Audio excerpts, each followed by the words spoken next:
آخرت یہ سب سے بڑی حقیقت ہے. ایک حقیقت سب مانتے ہیں، سب جانتے ہیں، دوسری حقیقت کے اوپر پردہ پڑا ہوا ہے.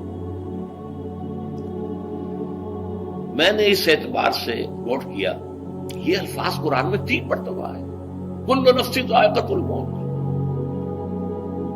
ہر جاندار کو موت کا مزہ چکھنا ہے. انبیاء اس سے مستثنا نہیں رہے، رسول اس سے مستثنا نہیں رہے، اولیاء اللہ مستثنا نہیں رہے. وقتی طور پر استثناء حضرت عیسیٰ کا ہے کہ ابھی وہ زندہ ہیں، لیکن عیسیٰ یاتی علیہ الموت، حضور نے فرمایا عیسیٰ پر بھی موت آئے گی.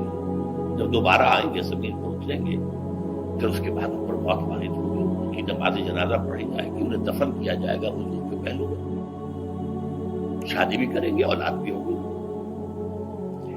باقی تو یہ ہے کہ کل نفس ذائقۃ الموت، سب کو موت کا مزہ چکھنا ہے.